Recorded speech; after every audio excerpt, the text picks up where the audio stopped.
जगा लो, होगा दूर अंधेरा।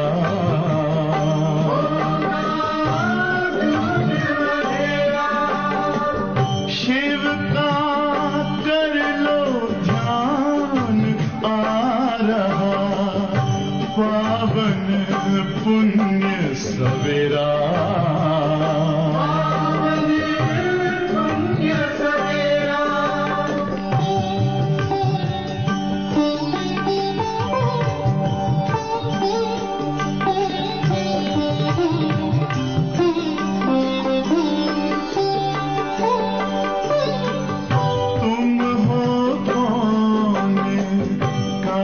से आए अपने आप को जानो, राजयोग के द्वारा अपना परम पिता पहचानो। इसी राजपथ पर चलकर पालो अपना बसेरा।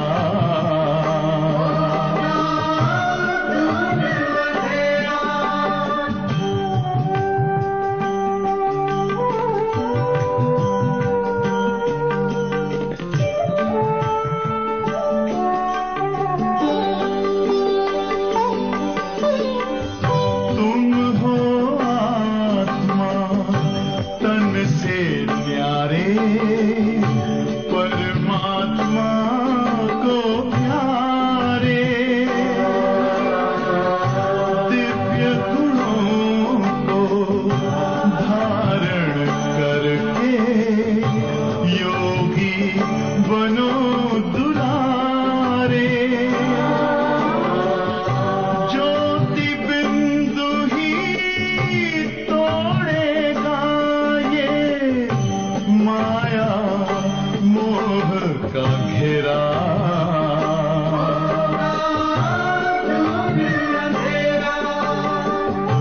अंतर मन में ज्योति जगा लो, होगा दूर अंधेरा।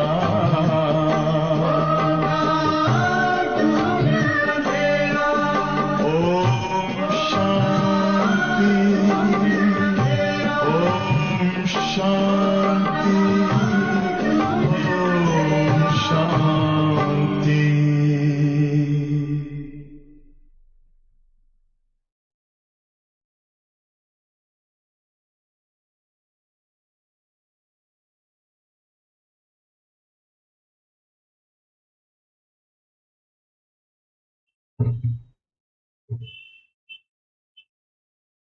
ओम शांति।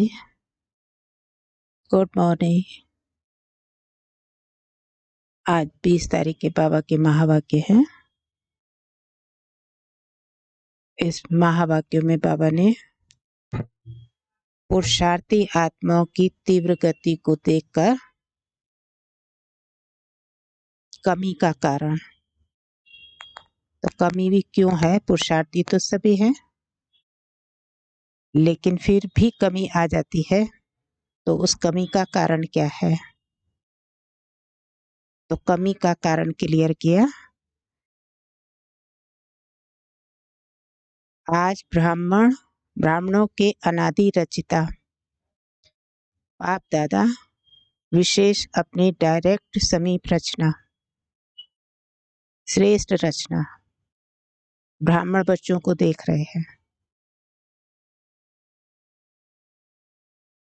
बाप दादा अपने समीप और श्रेष्ठ रचना और समीप और समान बनने वाले बच्चों को देख रहे हैं, क्योंकि पुरुषार्थी सभी हैं, सभी का लक्ष्य है बाप समान बनने का।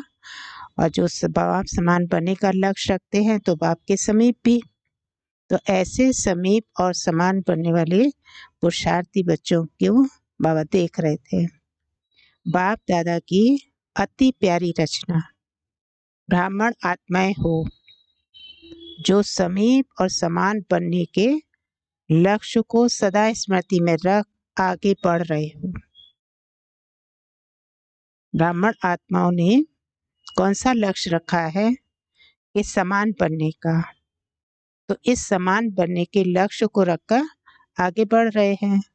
तो आज ऐसी आदि रचना को विशेष रूप से देख रहे थे। सब तीव्र पुरुषार्थी और पुरुषार्थी दोनों की गतिविधि को देख रहे थे। पुरुषार्थी तो सभी हैं, सभी ने लक्ष्य रखा है, लेकिन फिर भी उसमें कोई तीव्र पुरुषार्थी, कोई पुरुषार्थी। तो बाबा ने दोनों को ही देखा।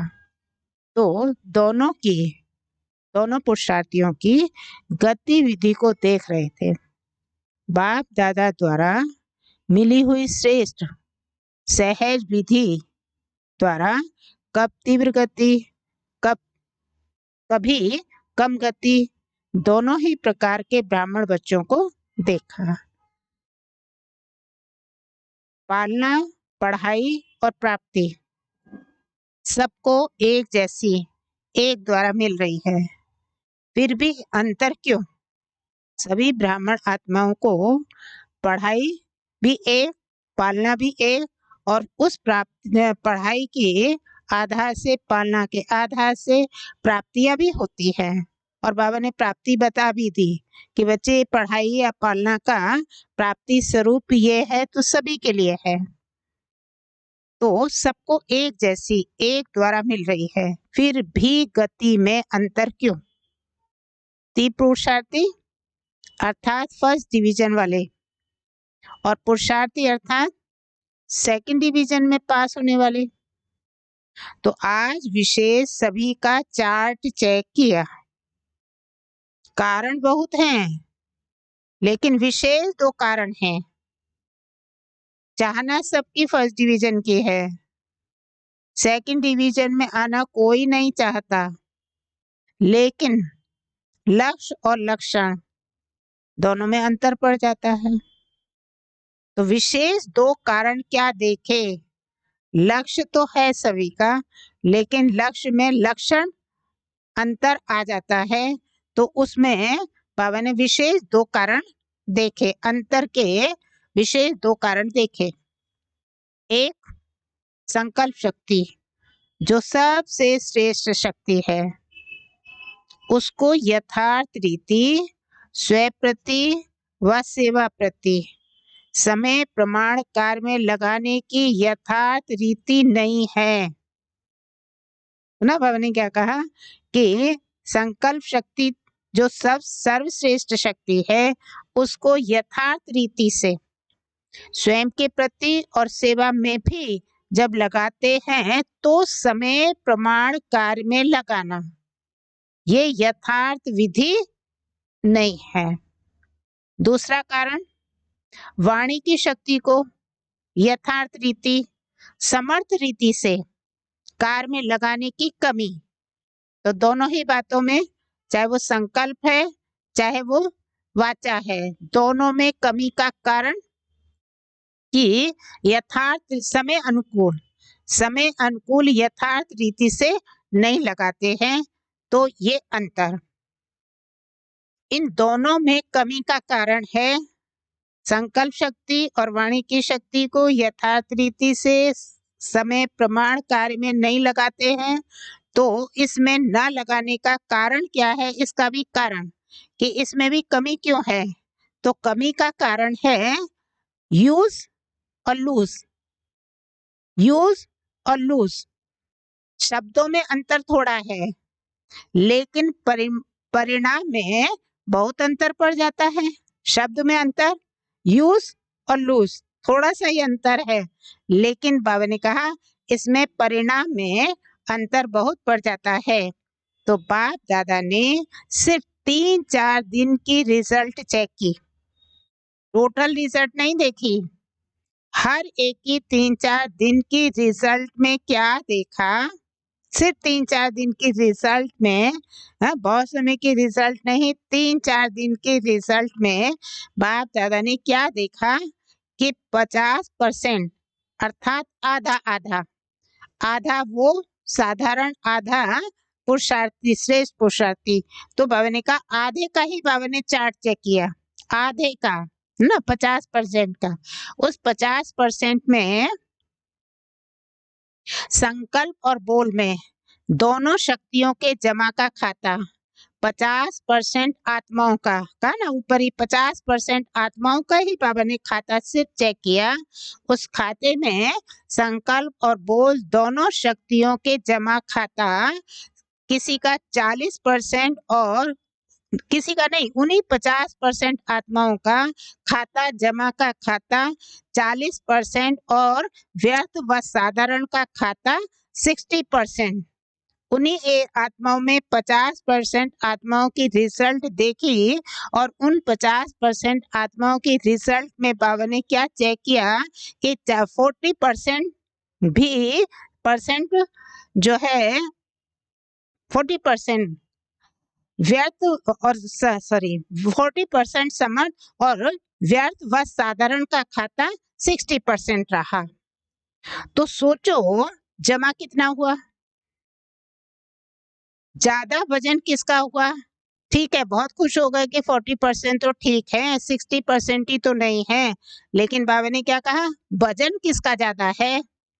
वजन किसका है? 60 का ना। तो आगे कहा बाबा ने वजन किसका ज्यादा हुआ? इसमें भी वाचा के कारण मनसा पर प्रभाव पड़ता है। मनसा वाचा को भी अपनी तरफ खींच लेती है। जब वजन जहाँ ज्यादा होगा तो वो अपनी तरफ खींचेगा, तो वो उसका प्रभाव बढ़ जाता है। वाचा के कारण मनसा पर भी प्रभाव पड़ता है। मनसा वाचा को भी अपनी तरफ खींचती है।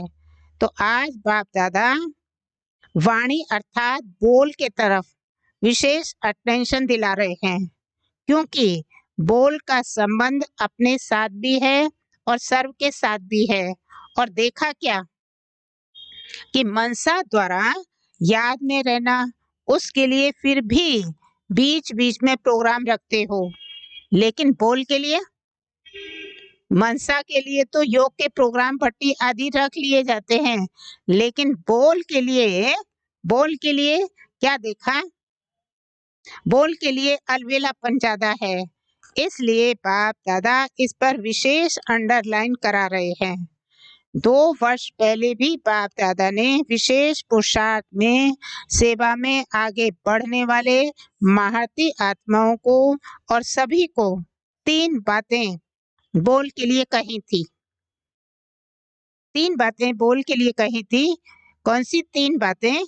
कम बोलो, धीरे बोलो और मधुर बोलो। व्यर्थ बोलने की निशानी, वह ज्यादा बोलेगा, मजबूरी से समय प्रमाण, संगठन प्रमाण अपने को कंट्रोल करेगा। व्यर्थ बोलने की निशानी, वह ज्यादा बोलेगा और अगर किसी ने कुछ उसको कहा मजबूरी से, अगर उसको कंट्रोल करने के लिए कहा गया तो मजबूरी से समय प्रमाण व संगठन प्रमाण वो अपने को कंट्रोल करेगा, लेकिन अंदर ऐसा महसूस करेगा जैसे कोई ने शांति में चुप रहने के लिए बांधा है। भले वो प्रोग्राम अनुसार संगठन को देख करके वो चुप है, लेकिन अंदर में उसकी स्थिति कितनी विचलित है, तो ऐसे लगेगा उसको जैसे मुझे किसी ने बांध रखा है, चुप रहने के लिए बांधा है। व्यर्थ बोल बड़े से बड़ा नुकसान क्या करता है? एक तो शारीरिक एनर्जी समाप्त होती है, क्योंकि खर्चा होता है। हाँ, खर्चा होता है। व्यर्थ बोल बोलते हैं तो खर्चा, समय की शक्ति, शारीरिक शक्ति खर्च होती है, समाप्त होती है, खर्च होता है, शारीरिक एनर्जी समाप्त होती है। और दूसरा, व्यर्थ समय व्यर्थ जाता है। व्यर्थ बोलने वाले की आदत क्या होती है? 2 बातें जाती हैं। नुकसान क्या होता है व्यर्थ बोलने वाले का? बड़े से बड़ा नुकसान क्या होता है? एक, शारीरिक शक्ति भी कम होती है और दूसरा उसका समय भी व्यर्थ जाता है। व्यर्थ बोलने वाले की आदत क्या होगी? छोटी सी बात को बहुत लंबा चौड़ा करेगा और बात करने का तरीका कथा माफिक होगा। जैसे रामायण महाभारत की कथा इंटरेस्ट से सुनाते हैं ना, खुद भी रुचि से बोलेगा, दूसरे की भी रुचि पैदा कर लेगा, लेकिन रिजल्ट क्या होती है? रामायण महाभारत की रिजल्ट क्या है? राम वनवास गया, कौरवों और पांडवों की युद्ध हुई, कहानी जैसा दिखाते हैं। भाई रिजल्ट क्या हुई कि भले उसने कथा सुनाई, तो कथा में कहानी रिजल्ट क्या हुई? तो बाबा ने कहा इसमें तो ऐसे कहानी दिखाते हैं, सार कुछ भी नहीं, लेकिन साज बहुत रमणीक होता है। सार कुछ नहीं होता है और साज जो बजता है वो बहुत रमणीक होता है। कथा में क्या होता है, इतनी बड़ी कथा सुनी लेकिन सार क्या निकला? लेकिन सुनने में बहुत इंटरेस्ट आया, तो साज तो रमणीक हुआ लेकिन सार क्या निकला?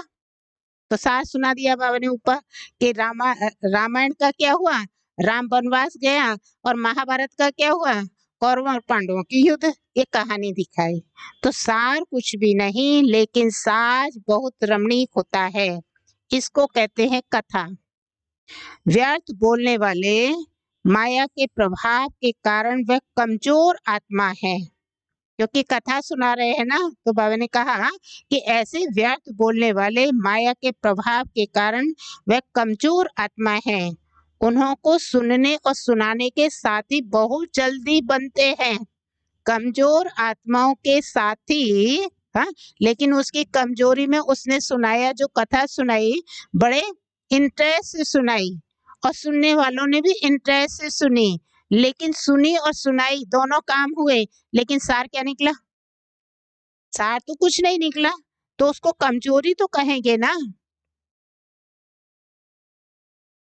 तो ऐसी कमजोर आत्मा उन्हों के सुनने और सुनाने के साथ ही बहुत जल्दी बनते। मैं इस पे कह रही थी, कमजोर आत्मा के सुनने के और सुनाने के साथ ही बहुत जल्दी इंटरेस्ट सुनाए ना। वैसे भी अगर कोई अपनी दुखद वाली घटना किसी को सुनाएंगे तो बड़े इंटरेस्ट से सुनी जाती है। और यहाँ तो कथा बना कर के रोचक बातें डाल डाल के वो कथा बना दी गई, तो कथा तो इंटरेस्ट से सुनी जाती है ना, तो सुनने वाले कितने सारे हो जाएंगे, बहुत जल्दी वो जो आत्मा साथी बहुत साथी तैयार कर लेती है। तो ऐसी आत्मा जो अनेक साथी तैयार कर लेती है, उनके साथी इतने सारे हो जाते हैं, तो ऐसी आत्मा एकांत प्रिय हो नहीं सकती। इसलिए वह साथी बनाने में बहुत होशियार है। साथी बनाने में उसका समय जाता है, लेकिन वो ऐसी आत्मा एकांत प्रिय रह सकती है, एकांत प्रिय हो नहीं सकती। वह साथी बनाने में बहुत होशियार होगा। बाहर से कभी कभी ऐसे दिखाई देता है कि इन्हों का संगठन पावरफुल और ज्यादा लगता है, क्योंकि बहुत सारे लोग दिखाई दे गए, तो क्या लगेगा बाहर से कि इनका संगठन तो बड़ा शक्तिशाली संगठन है, तो जरूर पावर भी होगी, तो संगठन पावरफुल है, ज्यादा लगता है। लेकिन एक बात सदा के लिए याद रखो, बहुत ध्यान से सुनना है, एक बात सदा के लिए याद रखो कि माया के जाने का अंतिम चरण है। इसलिए विदाई लेते लेते भी अपना तीर लगाती रहती है। इसलिए कभी कभी कहाँ कहाँ माया का प्रभाव अपना काम कर लेता है। वह आराम से जाने वाली नहीं है, लास्ट घड़ी तक डायरेक्ट नहीं तो इनडायरेक्ट, कड़वा रूप नहीं तो बहुत मीठा रूप और नया नया रूप धारण कर ब्राह्मणों की ट्रायल करती रहती है। फिर भोले भाले ब्राह्मण क्या कहते हैं? अच्छा, बाबा ने कहा कि माया जब लास्ट घड़ी तक अपना दाव लगाती रहती है, तो डायरेक्ट नहीं तो इनडायरेक्ट रूप से, कड़वा तो नहीं बहुत मीठे रूप से अपना रूप लाती रहती है, और ब्राह्मण आत्माओं को ट्रायल करती रहती है। किस रूप से ट्रायल करती रहती है? जैसे ऊपर कथा का रूप सुना, बहुत सारे इकट्ठे हो गए, इंटरेस्ट से सुनाया, इंटरेस्ट से सुना तो बहुत सारे लोगों ने उनका सुना, तो बहुत सारे साथी बन गए। लेकिन इतने सारे साथी तैयार कर लिए, तो बाबा ने रिजल्ट में क्या देखा? वो एकांत प्रिय रह सकती है? जब इतने साथी बन गए तो वो एकांत रह सकती है? तो जब एकांतवासी नहीं बन सकती है तो साथी फिर क्या करेंगे? तो यही तो धोखा है, मीठा रूप है माया का। देखकर बहुत खुश हो रहे हैं कि ये संगठन बहुत पावरफुल है, इतना सारा संगठन है तो जरूर इनके पास पावर है। तो ये धोखा है, माया का अंतिम वार है। तो उस वार को ब्राह्मण आत्माएं पहचान नहीं पाती हैं और धोखा खा लेती हैं। तो माया ब्राह्मणों को इस रूप से ट्रायल कर रही है। किस रूप से? मीठे रूप से। कहा ना, कड़वा रूप नहीं होता है लेकिन बहुत मीठा रूप होता है। नए नए रूप से रूप को धारण करके ब्राह्मणों की ट्रायल करती रहती है। और भोले भाले ब्राह्मण क्या कहते हैं? क्या कहते हैं फिर? जब धोखा खा लेते हैं तो फिर ब्राह्मण आत्माएं क्या करते हैं? माया ने तो ट्रायल किया, ब्राह्मण धोखा खा गए, फिर ब्राह्मणों की भाषा क्या होती है? तो क्या कहते हैं? ये तो बाप दादा ने सुनाया ही नहीं था कि इस रूप में भी माया आती है। अलवेलेपन के कारण अपने को चेक भी नहीं करते हैं। जब उनको महा मजा आ रहा है कथा सुनने और सुनाने में, तो बताइए वो अपने आप को चेक करेंगे क्या? इतने अलवेले हो गए, चेक कर नहीं सकते हैं क्योंकि उनको उसमें मजा आ रहा है। तो वो अपने को चेक नहीं करते और सोचते हैं कि बाप दादा तो कहते हैं कि माया आएगी। अच्छा, आएगी, बाबा सुनाता है माया आएगी, रोज सुनते हैं बाबा से कि अंत तक भी माया आती रहेगी। तो बाबा ने कहा आधा अक्षर याद रखते हैं कि माया आएगी, लेकिन माया जीत बनना है ये भूल जाते हैं। देखो बाबा की बात तो पकड़ी कि बाबा ने कहा अंत तक माया आती है इसलिए अंत में माया आई, लेकिन बाबा ने इतना भी तो कहा माया आएगी लेकिन तुमको विजयी बनना है, माया को जीतना है। अंतिम वार में भी माया को तुम्हें जीतना है। तो माया को जीतना है, इस बात को क्यों भूल जाते हैं? माया आई बस उसका तो रट लिया। जब धोखा खाया तो अपने को सिद्ध करने के लिए, देखो धोखा खाया तो अपने को ये नहीं कहेंगे कि हमने धोखा खाया, लेकिन क्या कहेंगे? धोखा खाने वाली आत्मा फिर बाद में बाप दादा को क्या कहेगी? बाबा ने तो कहा माया आएगी इसलिए माया हमारे सामने आई, लेकिन माया आई, रिजल्ट क्या निकला? फिर और हम अपनी बात देखकर बरी हो गए कि बाबा ने कहा था माया आएगी तो हम बड़े बस माया आ गई, लेकिन आपकी रिजल्ट क्या रही? फिर तो धोखा खाया ना, तो खुश तो हो रहे थे पहले अपने जीवन से, लेकिन अंदर से चेक करना है कि मेरा अंदर का रूप कैसा, कितना अलवेला। जैसे ऊपर ही बाबा ने कहा दो शब्द, अंतर कितना है? अंतर थोड़ा सा है, यूज और लूज, थोड़ा सा अंतर, मना शब्दों का अंतर थोड़ा है, लेकिन उसका भाव कितना अंतर हो गया। शब्द तो एक जैसे हैं लेकिन अंतर कितना है उसमें, रात दिन का। ऐसे ही अभी बाबा बच्चे ब्राह्मण आत्माएं भी माया की इस चाल को समझ नहीं पाते हैं। किस कारण से? थोड़ा सा अलवेले होने के कारण। और अलवेला होने का कारण भी बाबा ने ऊपर सिद्ध किया ना कि थोड़ा सा भी कोई साथी बन गए तो बस मजा वो आ गया। साथी बन गए तो हमने बहुत कुछ कमाल करके दिखा दिया, लेकिन ये साथी बनना भी ये आकर्षण है, माया का आकर्षण है। इतने तक हमको रहना नहीं है। बाबा सुना रहे थे तो ये बात समझ में आई। अच्छा, और बात, व्यर्थ व साधारण बोल के भिन्न भिन्न रूप देखे। अच्छा, व्यर्थ बोल रहे थे वो तो ऊपर कथा के रूप में, लेकिन वो व्यर्थ जो बोलते हैं उन व्यर्थ बोलों के भी भिन्न भिन्न रूप। किस रूप में देखे? एक, सीमा से बाहर अर्थात लिमिट से परे हंसी मजाक। व्यर्थ बोल किसको कहा जाता है? सीमा के अंदर रहे तो हंसी मजाक अच्छा लगता है, लेकिन सीमा से अर्थात लिमिट से परे जाना हंसी मजाक। टॉन्टिंग वे। तीसरा, इधर उधर के समाचार इकट्ठा करके सुनना और सुनाना। चौथा, कुछ सेवा समाचार और कुछ सेवा समाचार के साथ सेवाधारियों की कमजोरी का चिंतन। ये मिक्स चटनी। कौन सी मिक्स चटनी? ठीक है, सेवा समाचार सुनाना बहुत अच्छी बात है, लेकिन सेवा समाचार के साथ क्या सुनाया? सेवा समाचार के साथ साथ सेवाधारियों की कमजोरी भी तो सुनाई ना। तो ये मिक्स चटनी। तो यह मिक्स चटनी। और पांचवा है अयुक्ति बोल। अयुक्ति युक्त बोल जो ब्राह्मणों की डिक्शनरी में है ही नहीं। तो ये 5 रूपों की 5 रूपरेखाएं देखी।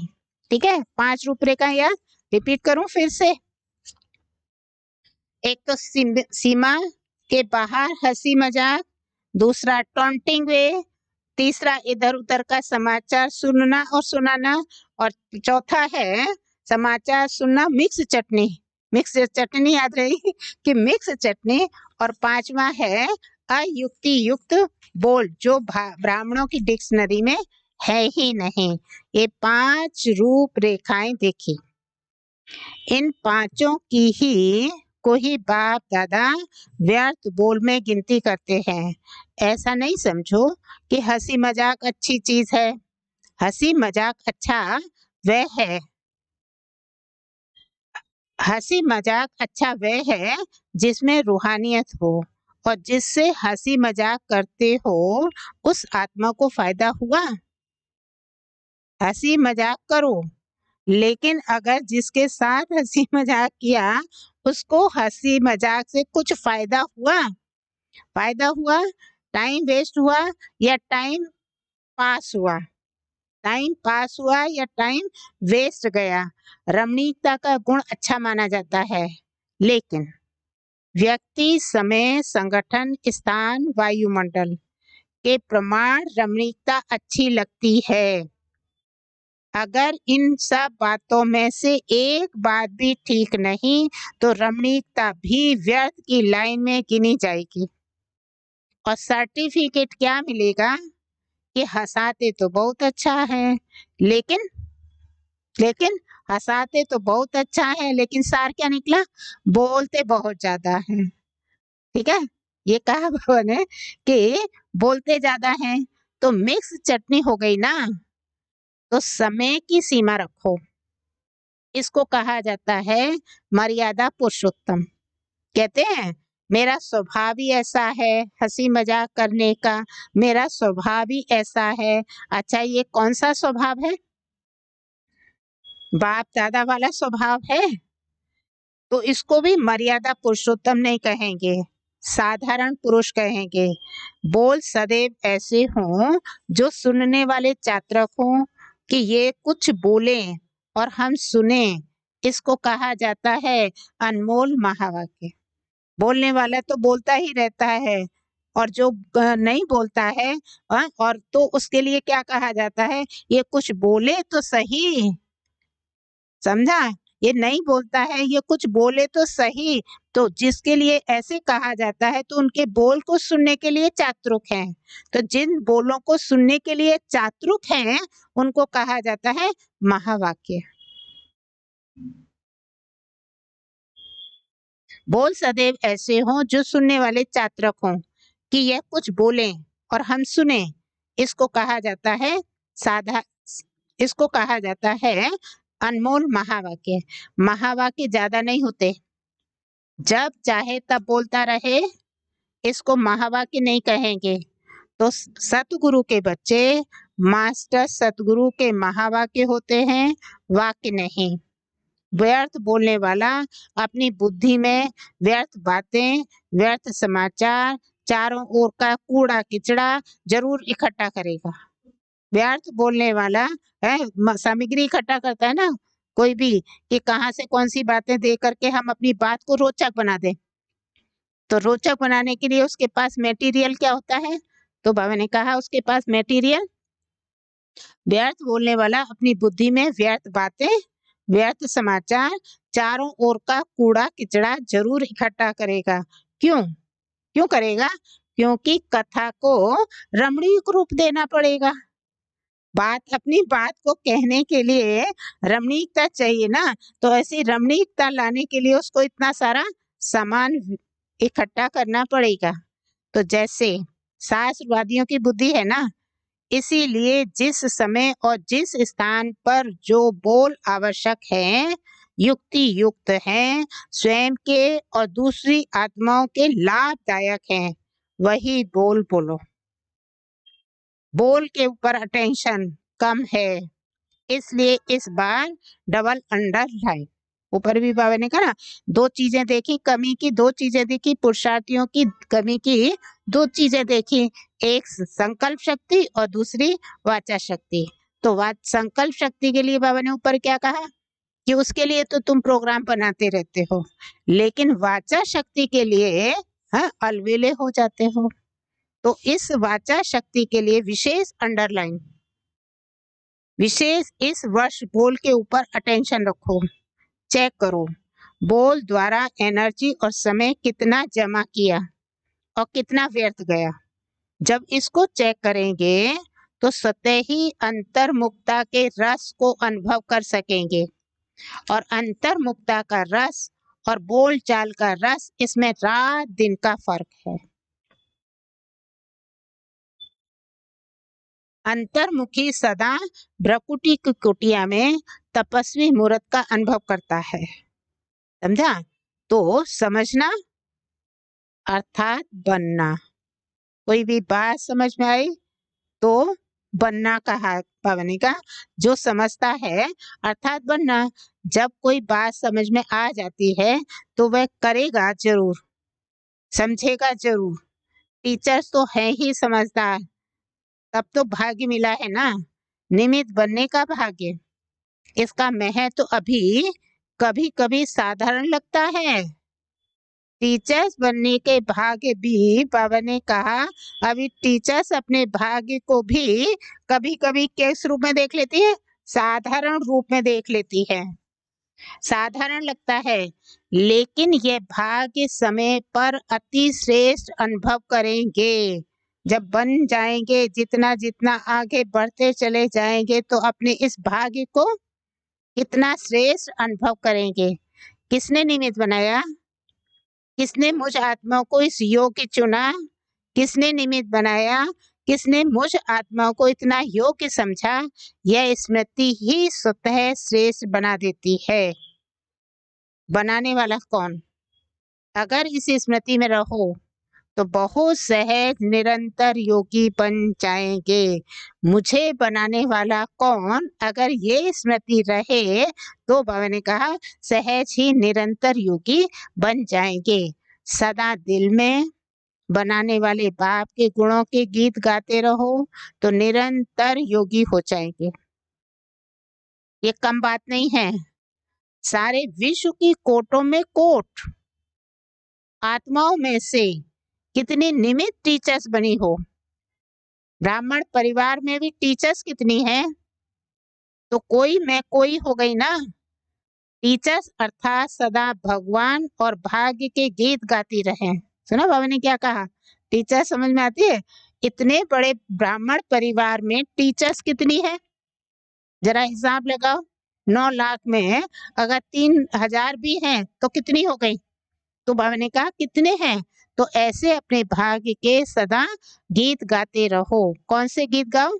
सदा भगवान का और भाग्य के गीत गाते रहो, क्योंकि भगवान ने हमको बनाया और अपने भाग्य के गीत। तो बाप दादा को टीचर्स पर नाज होता है, लेकिन ठीक है, टीचर्स पर नाज तो होता है, लेकिन किस टीचर्स पर नाज? लेकिन राजयुक्त टीचर्स पर ही नाज होता है। ओके, किस टीचर्स पे नाज होगा? जो राजयुक्त टीचर्स। अच्छा, प्रवृत्ति वाले भी मजे में रहते हैं ना, मूछने वाले हो या मजे में रहने वाले हो। ब्राह्मण जीवन में हर सेकंड तन मन धन जन का मजा ही मजा है। आराम से सोते हो, आराम से खाते हो, आराम से रहना, खाना, सोना और पढ़ना, और कुछ तो चाहिए क्या? सुना बाबा ने क्या कहा? ब्राह्मण जीवन में हर सेकंड तन मन धन जन सबका मजा ही मजा है। क्यों मजा है? क्योंकि आराम से सोते हो, आराम से खाते हो, आराम से रहना, करना, खाना, पढ़ना, सब कुछ आराम से। क्यों आराम से? क्यों आराम से? कल ही बाबा ने कहा कि सारा बोझ किसको दे दो? स्लोगन में क्या कहा? हाँ, यही कहा ना, सारा बोझ मुझे दे दो और तुम खुद लाइट हो जाओ, डबल लाइट हो जाओ। तो सारा बोझ तो हमने बाबा को दे दिया, तो हल्के हो गए। तो जो देता है वो हल्का होता है। तो बाबा ने कहा और कुछ चाहिए क्या? जब सब कुछ आपको सहज मिल रहा है, सोना, खाना, पीना, रहना, पढ़ना, सब कुछ सहज मिल रहा है, तो और क्या चाहिए? पढ़ना भी ठीक, या अमृत वेले सो जाते हैं? अच्छा, पढ़ना भी ठीक है या अमृत वेले सो जाते हो? ऐसे कई बच्चे करते हैं। कहेंगे सारी रात तो जाग रहे थे, सुबह को नींद आ गई, या एक सेवा करेंगे तो अमृत वेले को छोड़ देंगे। तो जमा क्या हुआ? एक्स्ट्रा जमा तो हुआ नहीं, सेवा तो की, लेकिन उधर माइनस कर लिया, तो सेवा करने का भी माइनस। ओके, सेवा भी माइनस हो जाएगी। एक्स्ट्रा तो कुछ भी जमा नहीं हुआ। एक तरफ सेवा की और दूसरे तरफ अमृत वेला मिस किया, तो क्या हुआ? लेकिन नेमिनाथ माफिक ऐसे झुटका खाते भी नहीं बैठना है। अच्छा चलो बैठ भी जाएंगे, कि बाबा ने कहा ना कि भाई रात को सेवा की तो अमृत वेला मिस नहीं करना है, तो ठीक है अमृत वेले भी बैठ जाएंगे। वो भी श्रीमत का पालन किया कि रात को अगर देर तक हमने सेवा की तो हम अमृत वेले मिस नहीं करेंगे, बैठ भी जाएंगे। लेकिन बैठेंगे कैसे? नेमिनाथ मुआफिक ऐसे झुटके खाते नहीं बैठना है। वह टीवी भी बहुत अच्छी होती है, बाबा ऐसी टीवी देखता है, बहुत अच्छी होती है। जैसे वो योग के आसन करते हैं ना, अनेक प्रकार के पोज बदलते रहते हैं, तो यहाँ भी ऐसे ही हो जाता है। सोचते हैं सहज योग है ना, इसलिए आराम से बैठो। कईयों अच्छा आराम से बैठो, ठीक है। अगर नेमिनाथ के मुआफिक बैठ भी गए तो फिर ठीक है ना, बैठने को बाबा ने कहा चाहे कैसे भी बैठो, तो वैसे भी बैठ जाए, तो कैसे भी बैठो क्योंकि सहज योग है, तो आराम से ही बैठो। मसंद लगा के बैठो, टेक लगा के बैठो, कैसे भी बैठो। और वो बैठने में करते क्या है फिर? जो आराम पसंद होकर के बैठते हैं, तो वो करते क्या है फिर? तो बाबा ने कहा कईयों की तो ट्यून भी बाप दादा के पास सुनने में आती है। समझ में आया? ट्यून भी बाप दादा के पास सुनने में आती है। बाप दादा के पास वह भी कैसेट है, ट्यून की भी कैसेट है। तो अब डबल अंडरलाइन करेंगे ना, फिर बाप दादा सुनाएंगे कि रिजल्ट में कितना अंतर पड़ा। ओके, बाप दादा देखेंगे, हम अंडरलाइन करेंगे, इन सब बातों को अटेंशन देंगे, तो फिर बाबा सुनाएंगे कि कितना तुमने आगे बढ़े, रिजल्ट सुनाएगा। अच्छा, चारों ओर के श्रेष्ठ लक्ष्य और श्रेष्ठ लक्षण धारण करने वाले तीव्र पुरुषार्थी आत्माओं को, सदा अपने बोल को समय और संयम में रखने वाले पुरुषोत्तम आत्माओं को, सदा महावीर बन माया के सर्व रूपों को जानने वाले नॉलेजफुल आत्माओं को, सदा हर सेकंड मौज में रहने वाले बेफिक्र बादशाहों को बाप दादा का याद प्यार और नमस्ते। अव्यक्त बाप दादा की पार्टियों से भी मुलाकात है। पहली पॉइंट है, साइलेंस की शक्ति को अच्छी तरह से जानते हो। साइलेंस की शक्ति सेकंड में अपने स्वीट होम शांति धाम में पहुंचा देती है। साइंस वाले तो और फास्ट गति वाले यंत्र निकालने का तो प्रयत्न तो कर रहे हैं, लेकिन आपका यंत्र कितना तीव्र गति का है? कितना तीव्र गति का है? सोचा और पहुंचा। ऐसा यंत्र साइंस में है जो इतना दूर बिना खर्चे के पहुंच जाए।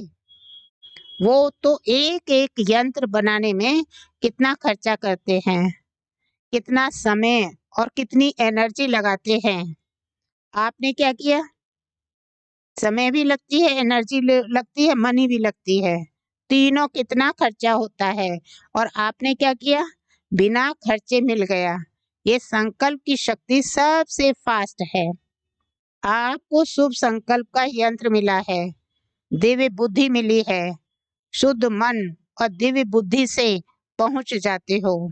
जब चाहे तब लौट आओ और जब चाहे तब चले जाओ। तो साइंस वालों को, अच्छा एक बात ये थी, साइंस वालों को तो मौसम भी देखनी पड़ती है, आपको तो ये भी देखना नहीं पड़ता कि आज बादल हैं जा नहीं सकेंगे, आजकल देखो, बादल तो क्या, थोड़ी सी फॉगी भी होती है तो भी प्लेन उड़ नहीं सकता, और आपका विमान एवर रेडी। या कभी फॉगी आती है? एवर रेडी है ना, सेकंड में जा सकते हो, ऐसी तीव्र गति है। माया कभी रुकावट तो नहीं डालती है। अब फॉगी कौन सी आएगी? माया की। माया कभी रुकावट तो नहीं डालती है। मास्टर सर्वशक्तिवान को कोई रोक नहीं सकता है। जहाँ सर्व शक्तियां हैं वहाँ कौन रोकेगा? कोई भी शक्ति की कमी होती है तो समय पर धोखा मिल सकता है। मानो सहन शक्ति आप में है, लेकिन निर्णय करने की शक्ति कमजोर है। सहन तो किया, लेकिन क्या सहन करना है, क्या सहन नहीं करना है? हाँ, तो ये निर्णय करने की अगर शक्ति कमजोर है, तो जब ऐसी कोई परिस्थिति आएगी जिसमें निर्णय करना हो, उस समय नुकसान हो जाएगा।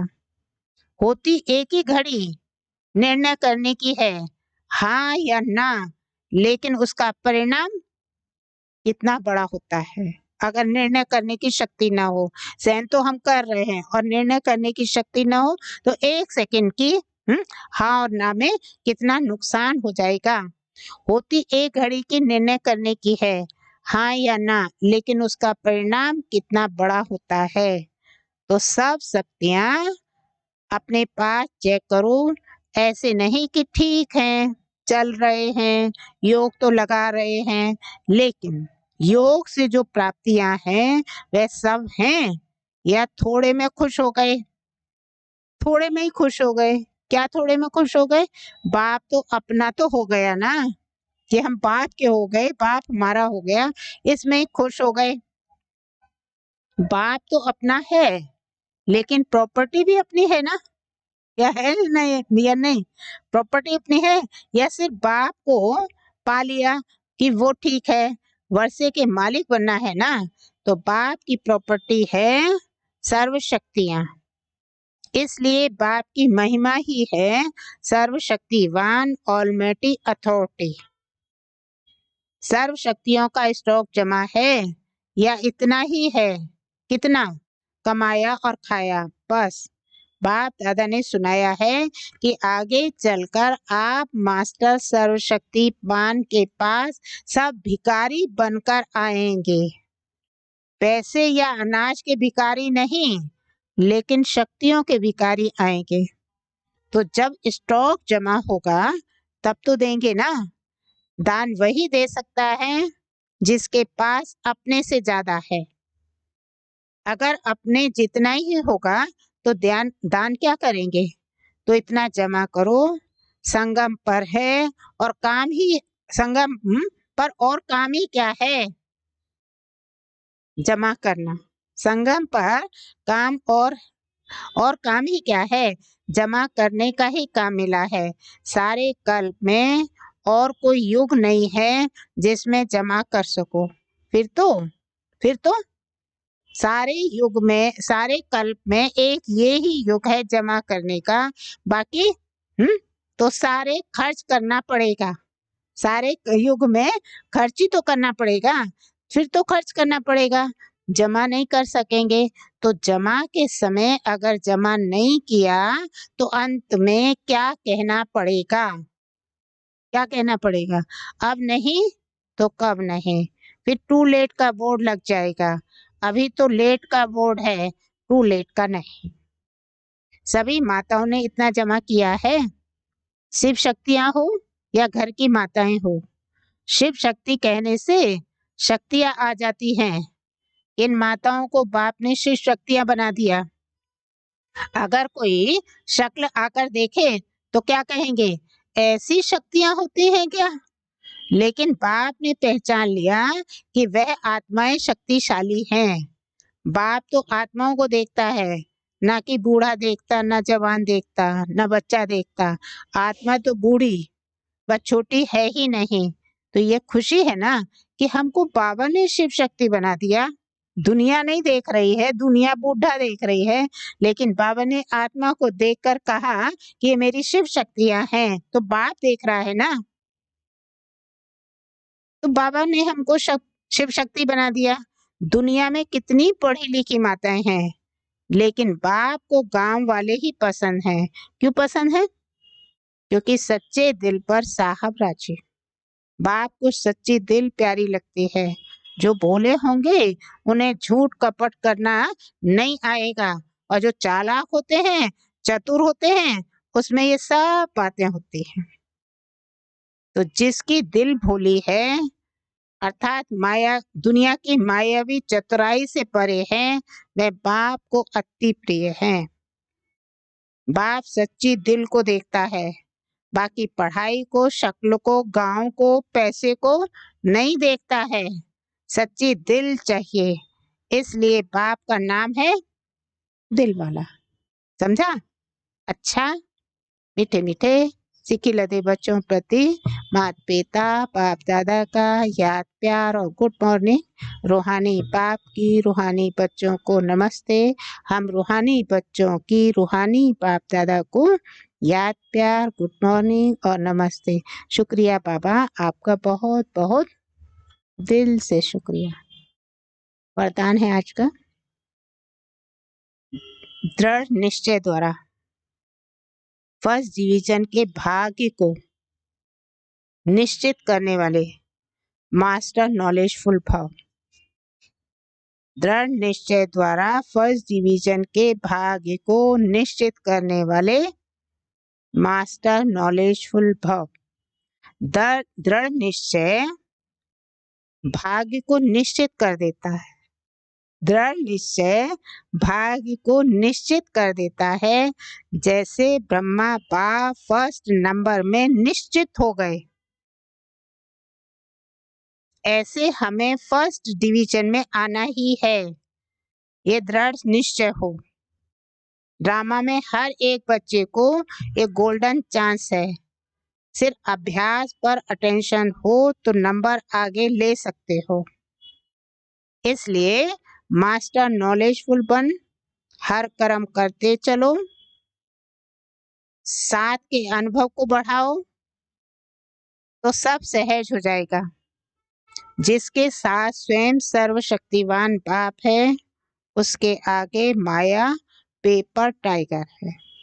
स्लोगन है आज का, स्वयं को हीरो पार्टधारी समझ, बेहद नाटक में हीरो पार्ट बजाते रहो। स्वयं को हीरो पार्टधारी समझकर बेहद नाटक में हीरो पार्ट बजाते रहो। स्मृति रहेगी हीरो पार्ट की, तो हीरो पार्ट की स्मृति रहेगी तो हीरो पार्ट बज जाएगा। तो ये थे आज के बाबा के, हाँ, किसके लिए? फर्स्ट नंबर की डिवीजन वाली आत्माओं के पुरुषार्थ के लिए, या सेकंड नंबर सुनाया बाबा ने, दोनों का चार्ट। लेकिन हमने सुना किसने? फर्स्ट डिवीजन में आने वाली आत्माओं का, कि मैं फर्स्ट डिवीजन में आने के लिए बाबा के महावाक्य सुने। तो अंतर नोट किया, थोड़ा सा ही अंतर होता है, तो उस अंतर को अभी मिटाना है। दो शक्तियों पर, संकल्प शक्ति और वाचा शक्ति, और ये दोनों शक्तियों को बाबा ने कहा यथार्थ रीति से कैसे यूज करना है। समय प्रमाण किए हुए कार्य का ही फल यथार्थ होता है। मेन है समय को देखना। कार्य तो कर रहे हैं, लेकिन कार्य आगे पीछे हुआ, समय निकल गया, तो समय की कोई कार्य की वैल्यू नहीं। इसलिए कोई भी कार्य किया जाए, किसी व्यक्ति के साथ संपर्क में आया जाए, तो समय को देख करके ही। तो ये परख, तो बाबा ने कहा थोड़ा सा ही अंतर होता है। कर तो रहे हैं, यूज तो कर रहे हैं, लेकिन लूज है, ढीले हैं, अलवेले हैं, तो फिर क्या प्राप्ति होगी?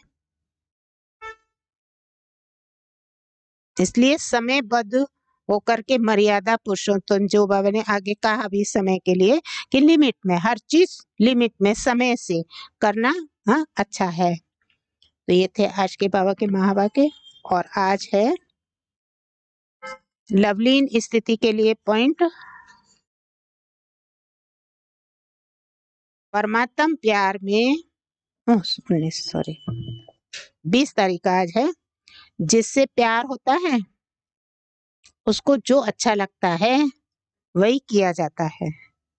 तो बाप को बच्चों का अपसेट होना अच्छा नहीं लगता है, इसलिए कभी भी ये नहीं कहो कि क्या करें, बात ही ऐसी थी इसलिए अपसेट हो गए। अगर बात अपसेट की आती भी है तो आप अपनी स्थिति अपसेट नहीं करो, ध्यान रहेगा।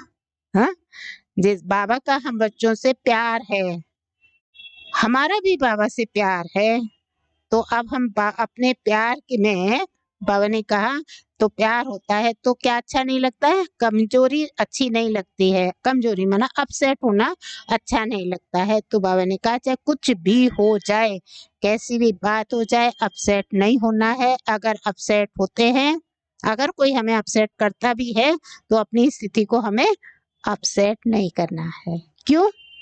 क्योंकि बाबा से हमें प्यार है। बाबा हमारा रिजल्ट क्या देखेगा? यही देखेगा कि स्थिति अपसेट है, कमजोर है, तो ऐसे कमजोर नहीं बनना है। तो मैं फिर से पढ़ देती हूँ।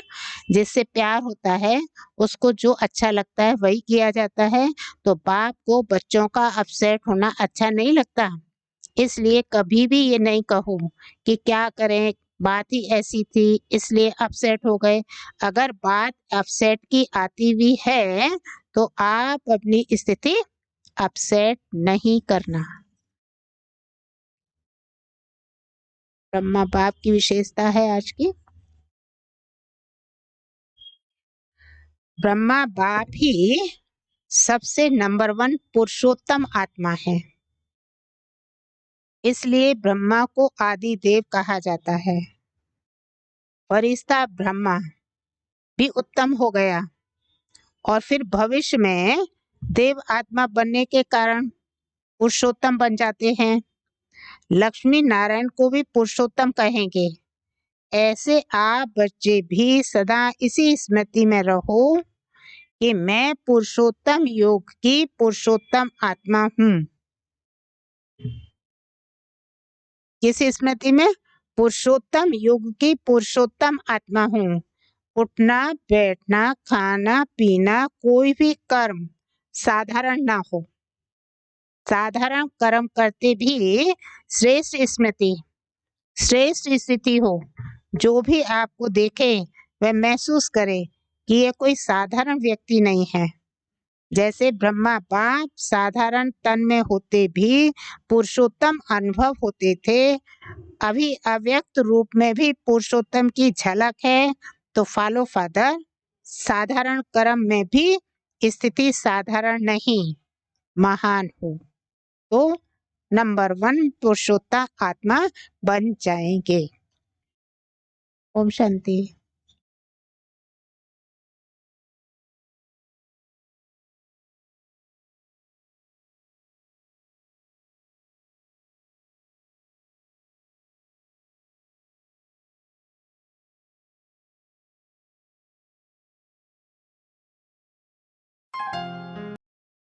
सफल कर लो सांसें अपनी,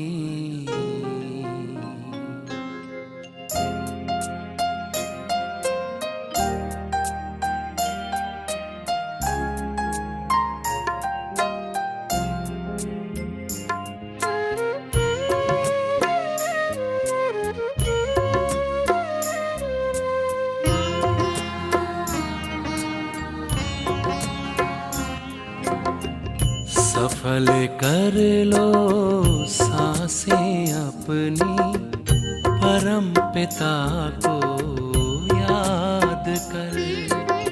सफल कर लो सांसें अपनी, परम पिता को याद कर। व्यर्थ न जाए जीवन अपना, व्यर्थ न जाए जीवन अपना, पल पल को आबाद कर। सफल कर लो सांसें अपनी, परम पिता को याद कर।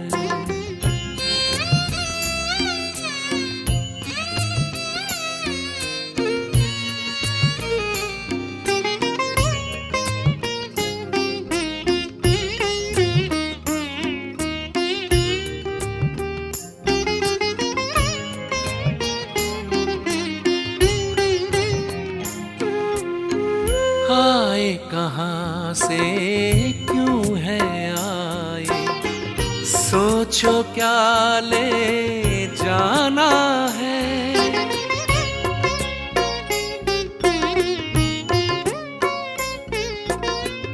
आए कहाँ से क्यों है आए, सोचो क्या ले जाना है। जैसी करनी वैसी भरनी, कभी नहीं भुलाना है। शुभ संकल्पों की, शुभ संकल्पों की करो रचना, विश्व का कल्याण कर। व्यर्थ न जाए जीवन अपना, पल पल को आबाद कर। सफल कर लो सांसें अपनी, परम पिता को याद कर।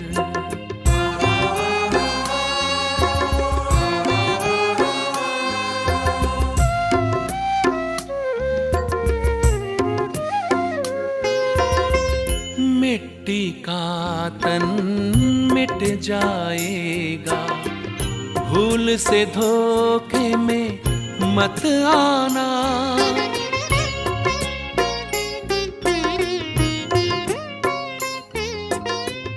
मिट्टी का तन मिट जाएगा, भूल से धोखे में मत आना। वस्तु वैभव धन संपदा, साथ कभी ना है जाना।